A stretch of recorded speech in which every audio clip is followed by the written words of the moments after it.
Hi అందరికీ నమస్కారం. మనం చాప్టర్ 8లోకి వచ్చేసాం. ఒక యోగి ఆత్మకథ. ఈ వీడియోలో జస్ట్ ఇంట్రొడక్షన్ తెలుసుకుందాము. ఈ చాప్టర్ ఏంటి అంటే మన భారతదేశపు గొప్ప శాస్త్రవేత్త జగదీష్ చంద్రబోస్.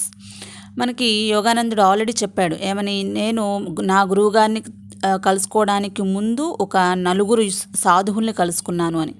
సో మనం ముగ్గురు సాధువుల గురించి ఆల్రెడీ తెలుసుకున్నాము. ఈ నాలుగవ సాధువు ఎవరు అంటే మన జగదీష్ చంద్రబోస్ గారు. అయితే ఇక్కడ మన యోగానందుడికి ఇంటి దగ్గరలోనే జగదీష్ చంద్రబోస్ గారు ఉండేవారంట. అయితే యాక్చువల్గా మార్కోని కనిపెట్టినటువంటి రేడియో వేవ్స్, వైర్లెస్ అలాగే ఎలక్ట్రోమాగ్నెటిక్ వేవ్స్, వీటి గురించి మనకి మార్కోని కనిపెట్టినట్లుగా మనకి తెలుస్తుంది. కానీ మార్కోని కంటే ముందుగా జగదీష్ చంద్రబోస్ గారు ఆల్రెడీ ఈ రేడియో వేవ్స్, వైర్లెస్ గురించి, ఎలక్ట్రోమాగ్నెటిక్ వేవ్స్ గురించి ఆయన కనిపెట్టారనమాట.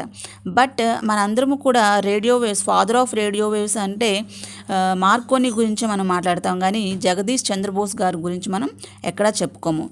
ఈ భారతీయ శాస్త్రవేత్త తాను కనిపెట్టిన వాటి మీద వ్యాపారం చేసి డబ్బు గడించడానికి పూనుకోలేదు. ఎప్పుడు కూడా ఆయనకి అలా ఇష్టం లేదంట. ఆయన ఏదైతే కనిపెట్టారో దాని నుండి డబ్బు సంపాదించాలి అని. ఆయనకి నిర్జీవ ప్రపంచం నుంచి సజీవ ప్రపంచం మీదకి ఆయన దృష్టి అంతా మళ్లించేశారంట. ఈ ఫిజిక్స్ ఇవన్నీ ఏంటంటే నిర్జీవం, ఎట్లాంటి ప్రాణం లేనటువంటి అవి.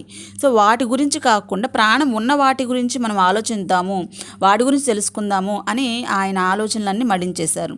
సో అలా ఆయన వృక్ష శరీర ధర్మ శాస్త్రజ్ఞుడిగా ఆయన కనిపెట్టినటువంటి విప్లవాత్మకమైన విషయాలు భౌతిక శాస్త్రవేత్తగా సాధించిన విప్లవాత్మక విజయాలను మించిపోయాయి.